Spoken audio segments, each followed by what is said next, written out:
Back to my another blog. আমার নতুন একটা ব্লগে আপনাদের সবাইকে স্বাগত।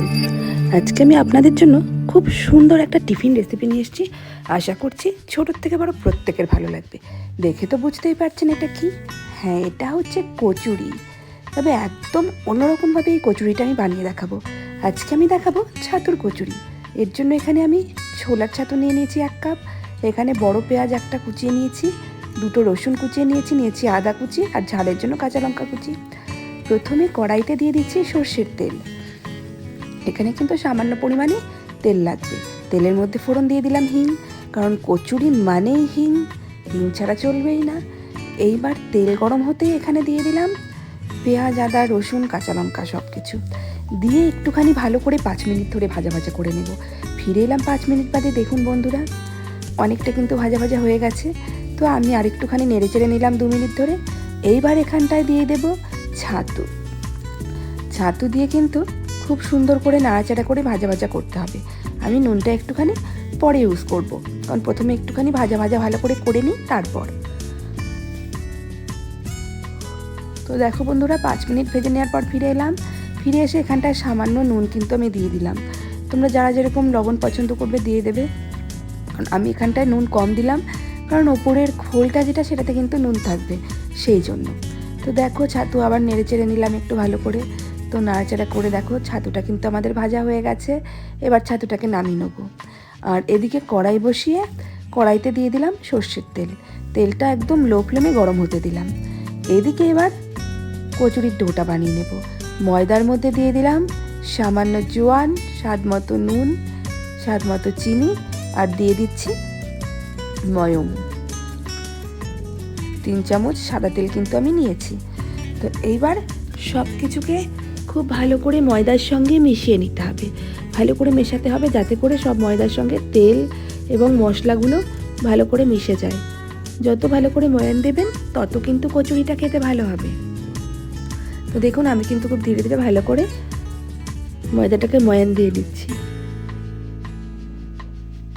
আপনারাও চেষ্টা করবেন এই প্রসেসটা একটুখানি সময় ধরে করতে। সময় ধরে করলে তবেই কিন্তু জিনিসটা ভালো হবে, না হলে কিন্তু খেতে একেবারেই টেস্ট হবে না। তো দেখুন, আমি কিন্তু খুব ভালো করে ময়াম দিয়ে দিয়েছি অলরেডি। এইবার এখানটায় আমি আস্তে আস্তে করে জল দিয়ে মেখে নেব।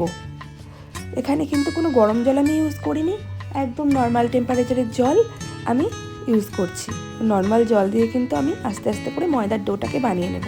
তো দেখুন বন্ধুরা, আমি কিন্তু একটা মিডিয়াম টাইট ডো বানিয়ে নিয়েছি। খুব টাইটও হবে না, আবার খুব নরমও হবে না, এরকম ডো বানিয়ে নিয়েছি। এবার এই ডোয়ের থেকে ছোট ছোট করে লেচি করে নিয়েছি। একটা লেচি নিয়ে আস্তে আস্তে করে এইভাবে বাটির মতো করে নিলাম। আর এদিকে কিন্তু আমাদের পুরটাও অলরেডি ঠান্ডা হয়ে গেছে। পুরটা দেখুন কতটা ঝুরঝুরে হয়েছে।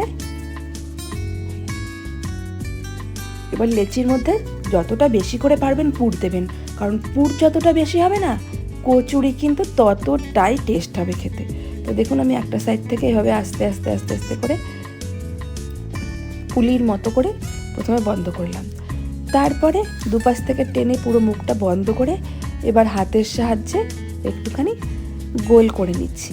এই দেখুন বন্ধুরা, আমার কিন্তু কচুরিটা বানানো হয়ে গেছে। একে একে আমি সবগুলো কচুরি বানিয়ে নিয়ে ফিরে এসেছি। আর এতক্ষণে কড়াইয়ে কিন্তু তেলটাও গরম হয়ে গেছে। এইবার এখানে আস্তে আস্তে আমি কচুরিগুলো দিয়ে দেব।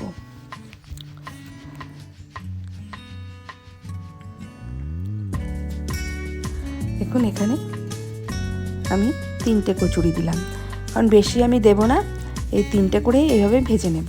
তো ফিরে এলাম 5 মিনিট বাদে বন্ধুরা। আস্তে আস্তে করে আমি তেলটা কিন্তু এদের উপরে উঠিয়ে দিচ্ছি। তেলটাকে একটু উপরে ওঠানোর চেষ্টা করছি। আরও 5 মিনিট ভেজে ফিরে এলাম বন্ধুরা। আস্তে আস্তে একটু উল্টে নেব। তো দেখুন বন্ধুরা, অপর পাশ কিন্তু হালকা হালকা একটা কালার এসছে, মানে ভাজা সবে শুরু হয়েছে। তো এইভাবে আরও 5 মিনিট রেখে আমি ফিরে এলাম। দেখুন, আস্তে আস্তে করে নেড়ে চেড়ে কিন্তু এটাকে ভেজে নিতে হবে, কারণ একদিকেই যদি আপনি বেশিক্ষণ রেখে দেন তাহলে কিন্তু সেদিকটা পুড়ে যেতে পারে। সেই জন্য আমি কিন্তু হালকা হাতে একদম লো ফ্লেমে নেড়ে চেড়ে ভেজে নিচ্ছি। আর লো ফ্লেমে যতটা ভাজবেন ততটা কিন্তু কচুরির ভেতরটাও ভাজা হবে, অপরটাও ভাজা হবে। দেখুন 10 মিনিট ভাজার পর দেখুন একটা পাশ কালার হয়ে গেছে। তো এবার ফিরে এলাম আরও 5 মিনিট বাদে, উল্টে দিলাম। দেখুন বন্ধুরা, অপর পাশও কিন্তু খুব সুন্দর কালার হয়ে গেছে। একইভাবে আমি সবগুলো ভেজে নিয়ে ফিরে এলাম আর টমেটো সস দিয়ে পরিবেশন করলাম বন্ধুরা। দেখো বন্ধুরা, কতটা সুন্দর লাগছে, একদম দোকানের মতো কচুরি লাগছে। তো একটা তোমাদের ভেঙে দেখিয়ে দিই। দেখো বন্ধুরা, ওপরটা কতটা ক্রিপসি আর ভেতরটা কি সুন্দর, একদম ঝুরঝুরে। তো দেখতে যতটা সুন্দর হয়েছে না, খেতে তো তার থেকেও বেশি টেস্টি হয়েছে। তো আমি সবাইকে বলবো, তোমরা আমার এই টিপসটা ফলো করে একবার বানিয়ে রাখো। আমি গ্যারান্টি দিয়ে বলতে পারি তোমাদের প্রত্যেকের দুর্দান্ত লাগবে। আর ভিডিওটা কেমন লাগলো আমাকে কিন্তু অবশ্যই জানিও, আরও বেশি করে শেয়ার করো, সাবস্ক্রাইব করো।